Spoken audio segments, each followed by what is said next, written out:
Today, we want to talk about the crisis that democratic systems all over the world seem to face in recent times. We are a network of democracy initiatives in Germany, and we're extremely happy to have the opportunity to talk to Professor Snyder today. He's a historian at Yale University, and Professor Snyder might be known because he wrote a famous book. You might know him from On Tyranny, which came out in 2016. Hello, Professor Snyder. Hi, nice to talk to you. And Dr. Flinterman from parts of Europe joins in the discussion from Berlin, and he's a historian as well. Yeah, hi, but please call me WIllem. Yes, and I'm Wanja Kunstleben from AllWeDo in Freiburg in Germany. One of the most prominent events to illustrate the recent threat to democratic systems certainly is the election of President Trump in 2016. But the list of events, unfortunately, is much longer. We had Brexit, we had the developments in Turkey. We could look at Poland, for example, where the Peace Party is trying to get control over the judicial system. We could look at the crisis of the EU in general. And in Germany now, after the September elections, for the first time after over 70 years, a party which, at least in parts, is extremist right-wing, will now enter the parliament. On the other hand, this development has also triggered a positive counter-reaction. Young people start to be politically interested for the first time in their lives, and many people start to get involved and get active. The question to me now is how sustainable the efforts to stand up for democracy will be, and what direction a new democratic movement could take. So that's what we like to discuss today. Professor Snyder, could you please first give us a short overview of your background, and why did you feel it's time to take action and write on tyranny? Well, that's very simple, really. I'm an American and I'm a historian, but I'm not an American historian. I'm a historian of Europe, and in the last 15 years, I've been a historian of some of the darker chapters of European history: the Holocaust, other Nazi policies of mass killing, Soviet policies of mass killing. And so what happened to me was that in November of 2016, I thought that I should do something, and the thing that I thought I could do for my country was to try to distill some of the lessons of the European 20th century for Americans today. And the thought was that Americans will be more likely to see their own problems if they can see them at a distance. And the other thought was that history is a way of getting ahead. It's a way of realizing where you are so that you can act more quickly. So I saw Mr. Trump as a problem because in many of his actions, the way that he talked about reporters, the way that he encouraged violence at his rallies, the extremely casual way that he dealt with our own history, in particular our history of race problems, I saw in him an obvious problem. And I thought that history would be a way to try to get Americans to realize where they were. Because one of our big problems in both Europe and America is the sense that things just go on automatically, that we have mechanisms or institutions in place and somehow that will be enough. And I think A, that's wrong, and B, it's very discouraging, especially for a younger generation, to be told, well, there are no alternatives. What happened with Mr. Trump was that we realized that there was an alternative. It just wasn't a good alternative. And so then the question becomes, how do we sustain what we have? But more importantly, how do we imagine a better alternative? How do we get through this? And then how do we imagine what a better America or a better Germany or a better Europe would look like?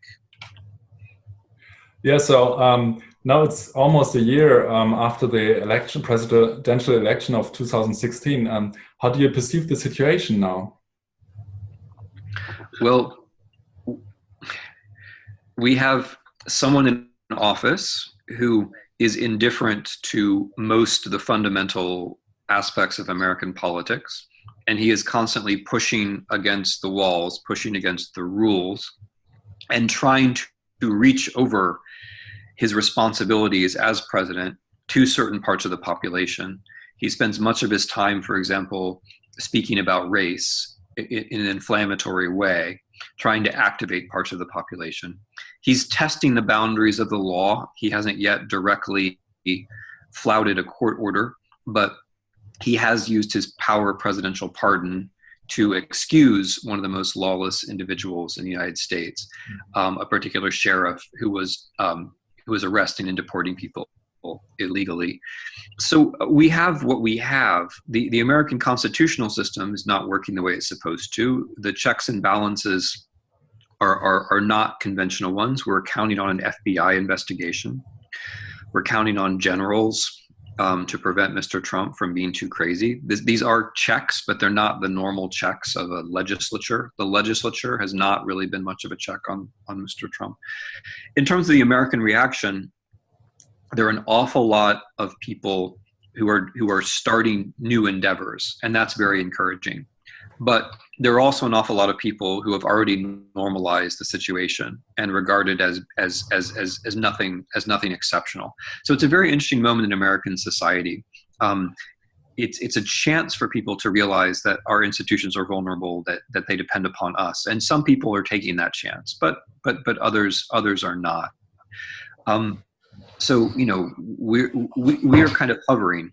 And we're going to keep hovering until there's an international disaster or a stock market crash or something like that. Yeah.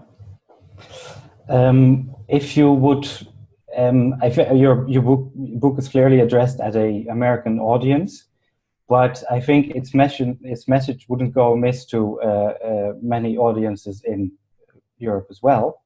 If you would write, for instance, the same book but for a German audience, what chapters would you add? Also, maybe given recent developments in Germany. That's a very hard question, because the specific way that the book was written was as an American political pamphlet by an American, learning from German history, or learning from German and European history. And I don't think I could have written it for another audience, because it really was a kind of like labor of the heart. Like, I thought that I had to do it. Now, that said, if I were thinking about Germany, I think I would basically write the same book, because the way that the book works is that we're trying to extract fundamental lessons of the politics of the 20th century. So like the number one, don't obey in advance, is from Germany in 1933. It's about anticipatory obedience. And what's it called? Vorausgehende Gehorsamkeit, or however you say it, right? It's about anticipatory obedience. But it's a general lesson, and people all over the world can kind of have a sense of what I'm talking about. Yeah, I suppose for Germans, I mean, the historical introduction would have been different. I think the point for Germans that I would have stressed is that Germany, like other major European nation societies, depends upon Europe to be itself. That there is no Germany without Europe, or not. It's not just that there's not we just don't know what it would be like. The whole notion of an AfD or of the German far right, that we should experiment with of a Germany without Europe. It's not that you would all necessarily go to the far right. It's that you don't know what would happen, because the Germany that you have is just part of Europe. It's never been anything else, really. And for me, like, that's not just a German lesson. It's the thing that's so relevant for Frenchmen who vote for Front National, or British subjects who vote for Brexit, that we don't actually know what would happen, because all of your states and societies they've only existed as part of Europe, really. First they were empires, and then they were part of Europe. And so there isn't really a nation state to go back to. That's kind of the collective European fiction. Mm-hmm. Yeah. There's a nation state to go back to, but you've never really had it. So you can't go back to it. Yeah, which also means that the solution to this is probably a European one, and something that is misunderstood, that if we if the European Union gets weaker, this nation states get weaker. That's the thing. I mean, the European Union rescued the European state, not the other way around. I mean, there's this habit in Europe which seems impossible to break, of thinking of the European Union as something that weakens the state or challenges the state. But no, the European integration remade the West European state after the end of empire, which for Germany means after the Second World War, but for Portugal and Spain and the Netherlands and Britain means after the end of maritime empire. But it made the state. It made the state as you know it. So the notion that ending the European Union would liberate the state, I think, is basically wrong. I think you end up with weaker, more fragile states. How is it possible that people don't see it, or deliberately choose not to see it? If we tally this to recent election results, why do people believe in this fiction? Yeah. Why do they want to believe in it? That's a good question. I mean, part of it is European education. I mean, strangely, one way that Europe did not integrate between 1951 and 2017 was that European history was not created, right? You have German history and Portuguese history and Polish history, but you don't really have European history. And so the European Union exists somehow out of history. Like, people feel it as a challenge to history because they think history is national. Like, they think the real thing is the nation. That's somehow authentic, traditional, ours. And then the European Union is some kind of artificial, external, abstract thing, right? Yeah. So I think curriculum is a big part of the problem. Yeah. And then another part of the problem is that is just the way people think about time.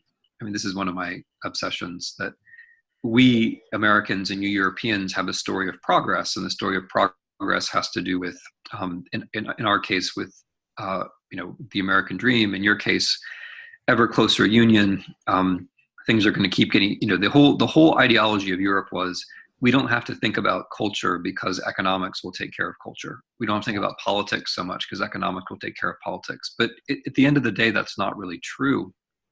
And people start to want some sense of who they are. And Europe, I mean, I have this idea that Europe should offer more of a challenge to young people. Like, there should be something that you have to do to be European, right? Like, because you see that, like, even the people who take part in the Erasmus programs, that's not really an obligation, but like, it's something you do at an early stage of life. It seems like there should be some kind of European mission or some kind of European thing that you do when you're 18 years old or 21 years old, so that it seems like part of your own story, but also so that there's some idea of a Europe in the future, which isn't just, well, we're going to keep making improvements and things are automatically going to get better, right? That's the story which is broken down. Yeah. And do you think the European question, so to say, is this one of the main things that explains, or fear of loss of identity, fear to lose this feeling of this fake hominess? Is that at the core of the victory of the AfD, do you think? Well, I mean, I'm not in Germany right now, so it's hard for me to answer. But I think that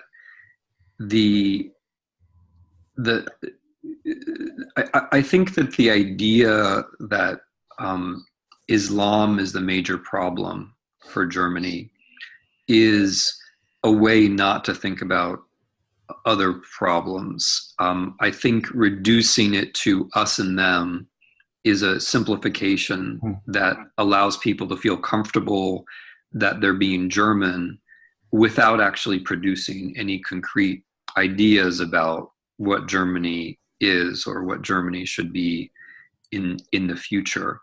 And I think that this is globalized. So there's nothing with the irony of anti-Muslim politics is that it feels national, but in fact it's totally global. Like, it's the most generic form of politics. if you voted for AfD, you were doing the same thing that a lot of Americans voting for Donald Trump did, or what a lot of Brits voting for Brexit did, right? Yeah. It's not a specifically German impulse. No. It's a kind of, it's what it's saying. I mean, I think this is true in America and in Germany and in Britain. What it's saying is, we don't know what our future is anymore. So we're going to concentrate on this issue of present identity, which for me means the only way out of it is to rebuild the future. Because you can't just lecture people. I mean, you should, but it's not going to be sufficient. You can't just lecture Americans and say, look, most of our terrorism is domestic, which it is. You can't just lecture Germans and say, this threat has been exaggerated. You can't just lecture people. You have to have some idea of what the future is going to look like, so you can change the subject. Yeah. I think that's what you guys are doing, as I understand you, and I think that's very important. But that's also one of the fears that I had in the weeks leading up to the results, or to the weeks leading up to the election, is that in this very vocal and very intense defense by a lot of actors within civil society, many of us included, also contributed to a widening gap. There was also a few cases, I mean, where the AfD was very strongly profiled as being neo-Nazi and all that, which, I mean, has some base in reality, but I had a feeling this doesn't help. This very intense defense of these values that used to be protected by politics. Yeah. In a way, I had a feeling only widened the gap. I what would be your take on this? I think I know what you mean, because it was very similar here in 2016, where the main defense that Hillary Clinton offered was, look, there are people on the other side who are totally unacceptable, right? Mm-hmm. And it was actually, in our case, about neo-Nazis too, because we do actually have a fair amount of neo-Nazis, or people who think they're neo-Nazis. Mm-hmm. And so what she tried to do was basically the politics of fear. We can't have these people, because if we had these people, it would be awful. It would destroy the good thing that we have. Yeah. And all of that is just a version of the story of progress, right? It says everything would be fine except these people don't understand. Yeah. Right. And therefore we can just kind of excise them from and then those people, then that, as you say, I think that doesn't help. Like, I think it's important to condemn certain signs. It's important to condemn certain words, certain actions. But if you get into this politics of fear, the politics of fear is basically saying everything is fine except for these people who don't understand how everything's fine. Yeah. And that doesn't convince anybody, really. Right. Yeah. And that's one of the reasons why Hillary Clinton lost. So I've got the feeling that the problem is we need to offer a vision again. So there's also a lack of a liberal vision at the moment. 15 years ago, the EU was kind of a vision, like Poland, for example. They thought, okay, we join the EU and then everything gets better. And now it is better in Poland. The social status is better. But what was the problem is that the expectations were higher, even higher, and they still see other Europeans being richer than themselves. And even though the situation improved, it's like the European narration doesn't reach them anymore as a positive thing, and it's a lack of vision that kind of creates this space where the right-wing parties can just get in and create a new national narration, and people tend to follow them. So I think there's this problem that we really have to look at and try to face. How do you see it? No, I completely agree. The thing that I would add to that is that Poles, and also Hungarians even more so, can look at the European Union and say, we just take, right? We just take. We deserve this, and now we're just going to take from it, rather than thinking the European Union is a common project. So the way politics in Poland now works is that everyone takes for granted the road building and the agricultural subsidies, and just sees the European Union as a source of political energy. So you do something that you know that Berlin or Brussels is not going to like, and you deliberately provoke criticism. And then when the criticism comes, you say, well, look how the Germans and the EU are just out to get us. Mm-hmm. So it's gone. That's the move that's been made. And for me, like the problem is how you get more Poles to see the European Union as something which is a common project. Part of that should have been history, but unfortunately we missed that opportunity. And I think, unfortunately, the way that the Polish government talks about history now is so far off from other Europeans, it's going to be difficult to reconcile it. But part of the problem really was history, that not enough Germans did enough to figure out what Polish history actually was like. Mm-hmm. Like that was a common language which could have been found and was not found. But yeah, I think it's part of this general issue that nobody is seeing they're not seeing the European Union as part of the future. They're just seeing it as something that you exploit in the present. And they also lack a certain political imagination. I mean, in taking the European Union for granted, they're not imagining that Germany could go off in some other direction, which I have to say, I think is, you can correct me, but I have to say, I think that's becoming more likely all the time. Yes, but in the same way as the Polish and the Hungarian are trying to exploit the European Union, the European idea also in Germany kind of decreases, and it doesn't have any real impact to the people anymore. And so the questions that we find now is, should we really radically correct the constructive problems of the EU and make it really a democratic project? Because in parts it is not. Yeah, we don't have the equal votes of a parliament, and we don't have all these. So there's several systems colliding, and it seems we had this we had the euro. To try to get all of Europe together, and we hope that then the political process will just develop and it will become a democratic system. But now we have to see that this didn't really work out. Do you have any idea, as historian, how we could or how we should face this problem now? Well, I fundamentally agree with your analysis. I think a lot of the way that the European Union was supposed to work was a kind of unstated Marxism. I just mean that in the neutral sociological way. Like, we're going to take care of some economic problems, and then the politics and the culture will take care of itself. And that, that's half true. You can take care of some political problems with economic integration. So it is true that a war between Germany and France is pretty much unthinkable now. Even a war between Germany and Poland is pretty much unthinkable, and that's remarkable. But what you can't do is get to a sense of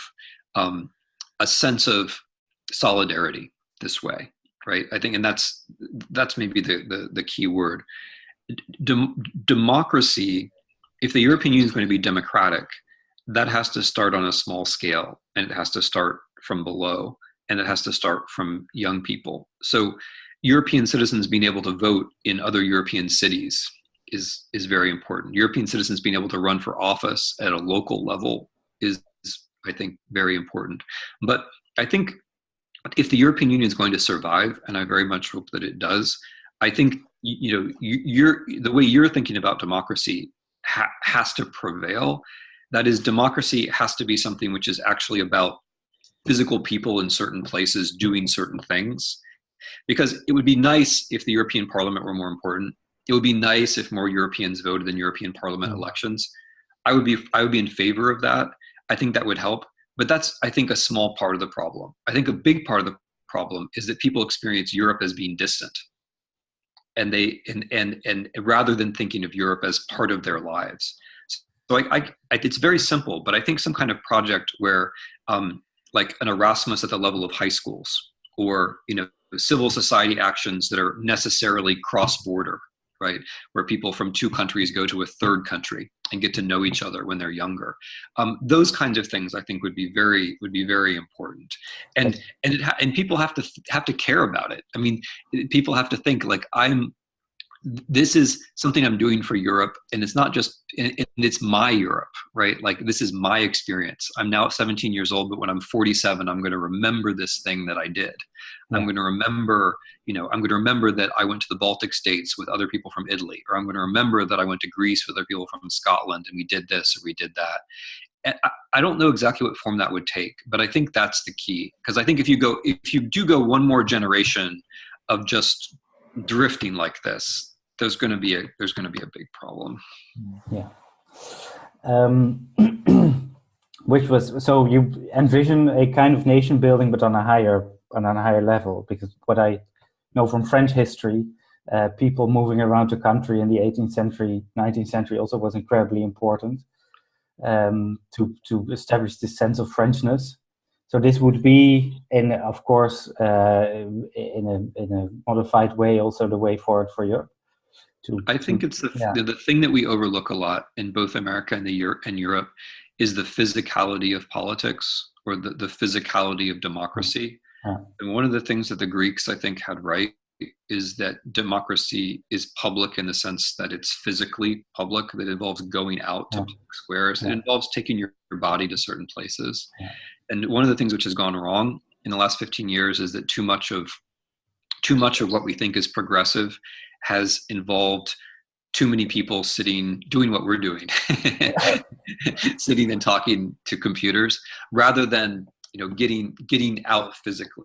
Yeah. So yeah, I mean, what you say about, you know, that's you know, the peasant into Frenchman, right, is the classical work in about French history, and this is also what it's also what Gellner says about the nation in general, right? That it's about people leaving one place and going to another place. It's not really about the past. The nation is really about encountering people in half-known circumstances, like meeting people where it's not everything is known, and you need to talk to other people, right? Because you're not completely at ease. Yeah. So yeah, I mean, it's not that I want Europe to be a nation exactly, but it is that I think you can't produce identity without physical contact. And before we fix Europe, how can we fix Germany? How can we? I mean, I'm just going to encourage you, because I don't think I have much intellectually to add with the conclusions you seem to have already drawn. You can't fix Germany just by returning to the Second World War. That's not going to work. You know, when Germans talk about the Second World War, there's a lot of broadening that has to be done. Like in my view, like the way Germans talk about the Holocaust and about the Second World War is very limited still. And my little part is to try to broaden that. But that's not enough. I mean, and what has to happen in Germany is that the German sense of identity has to get out of the Historikerstreit, has to get out of the 1980s and into a sense of what a good Germany is, right? I mean, if we say good German now, what that means is not a bad German, right? That's good German means not a bad German. Yeah. And, you know, what has to happen is there has to be a sense of what the good Germany is going to be. Yeah. Yeah, I like this idea about putting more emphasis on future. Painting positive scenarios for a common future. Yeah, for the near-term future, like for the next 5, 10, 15 years. Yeah. When I was preparing to this talk, I was wondering if we might just have something in common. As you as a historian and I'm a psychotherapist. So we both professionally look onto the both the positive sides of human mankind and the possibilities, what humans can do and create. and also the negative sides, and into the abyss of humanity, what it can be, especially Timothy, you wrote about the Holocaust, and you really, I think you really described very, very profound how fragile the civilization really is. We always think it's very stable and it's there for us, but we have to recreate it all the time. And I think this is some conscious that we maybe share and get out of our work. How can we make people more sensitive to these aspects? Because I feel that people really now have to be careful that the whole idea of democracy doesn't leave. Yeah. Mm-hmm. Mm-hmm. No, I completely agree. I mean, what history shows is how fragile it is, and how people can take part in its collapse without realizing that they're doing so. And I think that the key word now is responsibility. That we can't just imagine that processes or institutions are going to save us, or that the traditional German way of reacting to the past is enough. I think that what we have to be able to do is enliven people, get them to see where they are. I mean, I think of it as a historical moment, to see where you are in this moment, and that things can go very wrong, and that it's up to us to make sure that they don't. It's a tricky balance, because what's happened, I think, to a lot of people on both sides of the Atlantic is that they thought things are basically going well and they're going to keep going well. And then for some reason or other, they're shocked, either by economics or by politics. And then they decide, well, everything's going badly.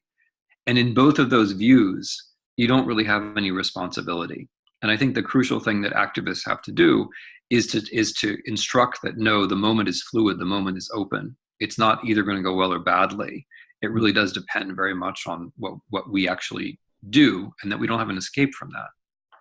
Okay, I think we must be getting close to the end. Yeah. Yes. Yeah. So we learned that you will publish a new book in April, The Origins of Unfreedom, and so we were very curious to read it. And could you give us a short idea of what your conclusions are in this book?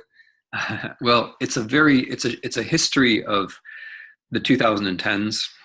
It's a history of Russia and Ukraine and the European Union and the United States in the 2010s.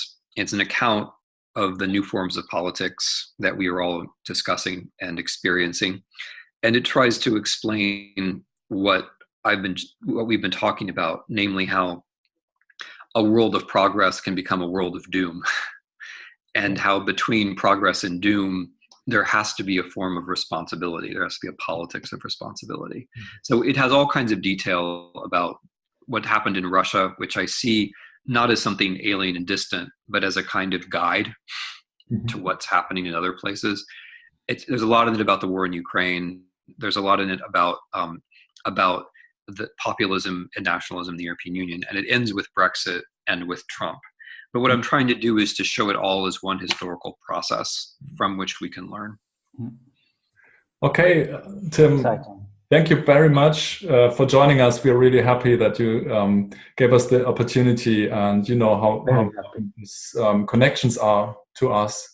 Okay. Initiative here. Yeah. Thank you. Thanks for your patience. Thanks, and above all, thank you for all that you're doing. Yeah, I'm very appreciative, and I'm glad to know about it. Yeah, and thanks a lot for your work as well. Thank you. Okay. All right. My pleasure. Bye-bye. Okay. Bye-bye.